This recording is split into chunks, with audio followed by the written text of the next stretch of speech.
Ils n'ont pas attendu la signature à Washington pour dire tout le mal qu'ils pensent de l'accord historique entre Israël et les Émirats arabes unis d'une part et avec Bahreïn de l'autre. À Gaza ce matin, ils étaient quelques dizaines mobilisés à l'appel du Hamas. L'organisation palestinienne ne reconnaît pas l'État hébreu. La normalisation, c'est la trahison de la cause palestinienne et du peuple arabe. Nous la rejetons comme le soi-disant accord du siècle et l'annexion des territoires palestiniens. Même son de cloche à Hébron, en Cisjordanie occupée.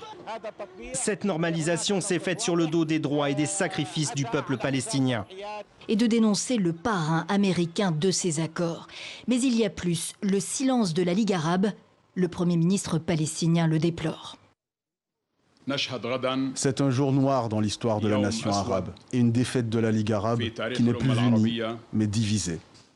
De fait, un accord entre Israël et Bahreïn, monarchie sunnite, n'aurait pu se faire sans l'adhésion de l'Arabie saoudite sunnite également. La désunion arabe est donc actée au profit d'autres intérêts, constate ce membre de l'OLP. Il y a un changement dans les priorités arabes. Ce changement remplace Israël comme menace à la sécurité nationale arabe par un autre ennemi, l'Iran. Et cela signifie l'abandon des obligations envers la cause palestinienne.